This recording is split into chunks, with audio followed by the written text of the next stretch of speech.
Tartarsky's funeral has taken place in Moscow, and it was attended by Prigozhin, and on the top of the coffin was a sledgehammer engraved with to Vladlen Tatarsky from the Wagner Group. Your work lives on. Slightly shocking. Leonard Shutsky, the head of Russia's Liberal Democratic Party, the party that wants to revive the death penalty, was also there. And he spoke after the service about the need to lift the ban on the death penalty. It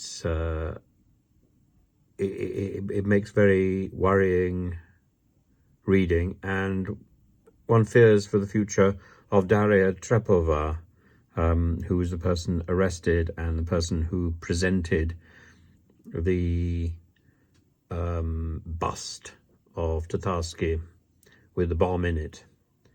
And I've looked again at the footage. It just doesn't seem credible that she knew there was a bomb there. She looked so lost when she came out of the cafe. She paused, she looked lost, she didn't seem to know what she was doing. If she had been a bomber, she had no getaway plan. It doesn't make a lot of sense. It makes far more sense for her to have been the patsy, the foil, the victim of somebody else's maniacal plan. All terrorism must be wrong. Even if one doesn't like the person who was being assassinated, it must be wrong because it's bringing war into the civilian domain. It's taking a guerrilla initiative onto the streets. It's making ordinary life into a battleground. Now, of course, that happened during the Second World War. It happened famously under Lawrence of Arabia during the First World War. But it doesn't make it right. It doesn't make it right. And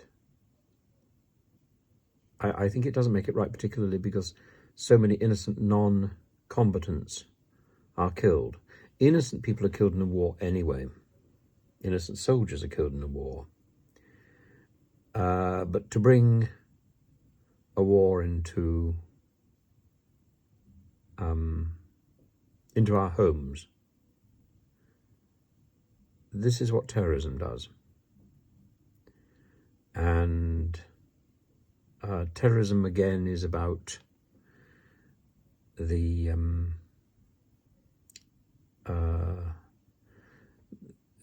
importance of advertising, the importance of sloganizing, the importance of propaganda, because terrorism is all about getting a message across,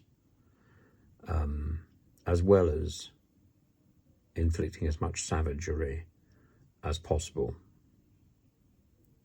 It's a brutality, and it defies all the principles of the medieval just war. This is something that Russia recently signed up to. It's not part of the Eastern Orthodox traditions.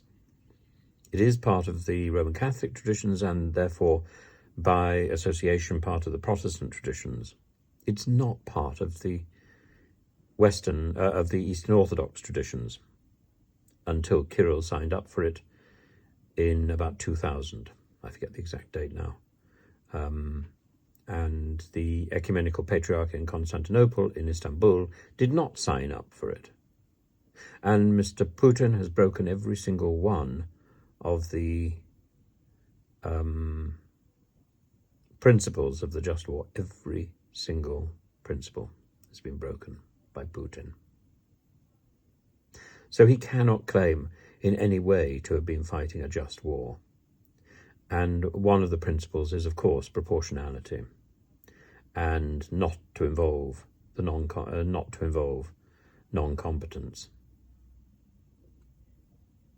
So it's very difficult to turn round when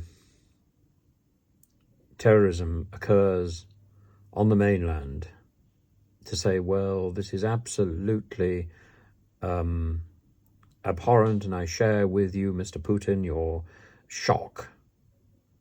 Well, I do share his shock. I do say it's abhorrent. But I also think that in many ways his treatment of Ukrainians, his treatment of fellow Russians has invited this. You can't suppress truth and expect no response. Whether this terrorist atrocity comes from Russia itself or from people allied with Ukraine, which I doubt, by the way, it's a result of frustration and a fight against the brutal censorship and suppression of free speech by Putin in modern Russia.